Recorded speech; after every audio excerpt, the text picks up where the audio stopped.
इतिहास लिखा जाएगा तो कई पन्ने उस किताब में जरूरी होंगे। और सही काले अध्याय की अगर बात करें तो उसी काले अध्याय में एक और काला दिन जुड़ जाएगा। पाकिस्तान जो पिटता है वो इस दौरान फील्ड मार्शल बन जाता है। और भारत ने पाकिस्तान पर हमला किया, न केवल हमला किया बल्कि पाकिस्तान को धुआं धुआं कर दिया। पीएम शहबाज और साथ ही आर्मी चीफ आसिम मुनीर की जोड़ी को करारी हार का भी सामना करना पड़ा, लेकिन उसके बाद भी पीएम शहबाज शरीफ ने पाकिस्तान के सेना अध्यक्ष आसिम मुनीर को फील्ड मार्शल बना दिया। फील्ड मार्शल समझ रहे हैं आपकी, आखिरकार फील्ड मार्शल यानी कि आर्मी चीफ से भी ऊंचा पद उसे दिया है। आखिर ऐसा क्यों हुआ? आखिर क्या शौर्य दिखाना था इस दौरान सेना अध्यक्ष आसिम मुनीर को, और जो कि उसका प्रमोशन भी कर दिया गया। आज देखिए इसी पर यह रिपोर्ट।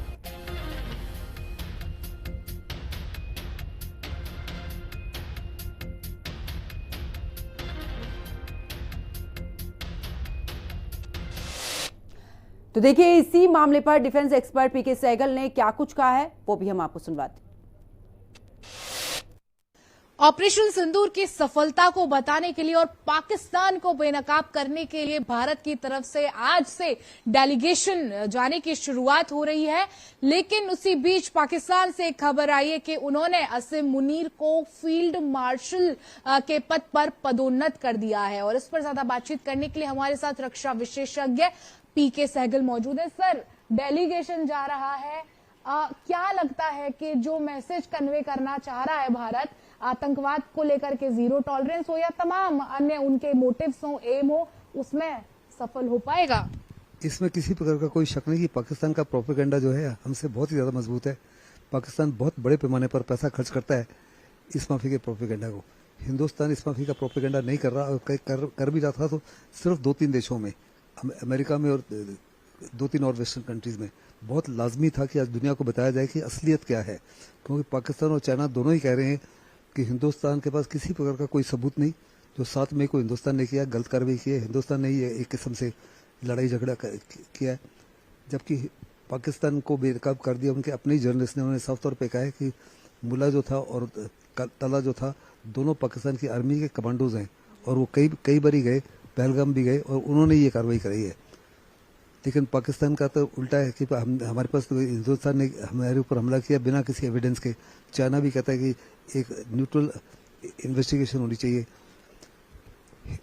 तो हिंदुस्तान अभी जो 51 कंट्रीज में एक ऑल पार्टी डेलीगेशन भेज रहा है, 7 डेलीगेशन जाएंगी।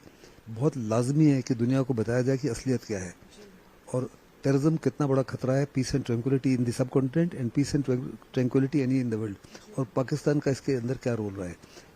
कोई भी अगर बड़ा हादसा होता है, चाहे वो रशिया में हुआ है, चाहे अमेरिका में हुआ है, चाहे ब्रिटेन में हुआ है, चाहे फ्रांस में हुआ है, चाहे जर्मनी में हुआ है, या सेंट्रल एशिया में हुआ है, पाकिस्तान का हाथ डायरेक्टली या इनडायरेक्टली हर एक हादसों में है। हिंदुस्तान ने बड़ी कोशिश की है दुनिया को बड़े मीडिया से, G7 की मीट के मुताबिक से, G20 के, ब्रिक्स के माध्यम से, SCO के माध्यम से, कि पाकिस्तान जो है टेररिज्म का जड़ है।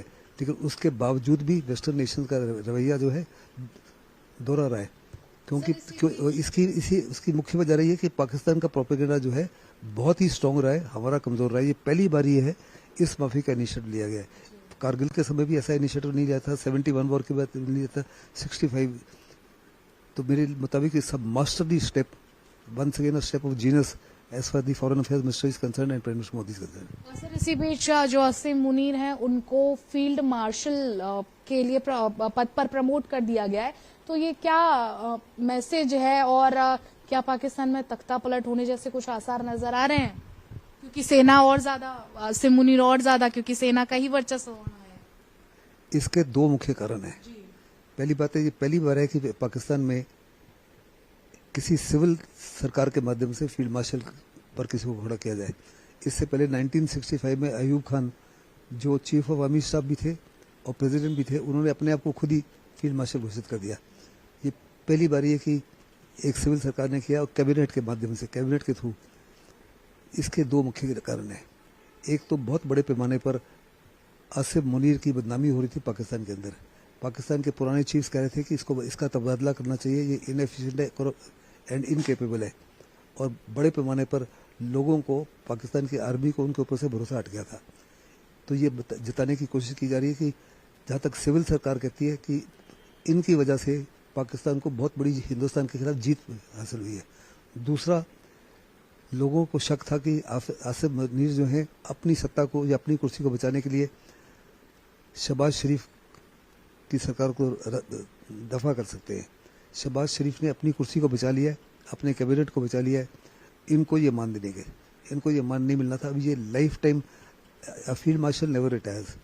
तो अगर इनको नवंबर में इनकी रिटायरमेंट ड्यू है, अगर उनको रिटायर भी कर दें तो आर्टिफिशियली ही continue to be serving as a field martial.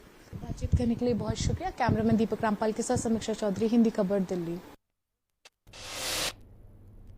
तो देखिए, पहला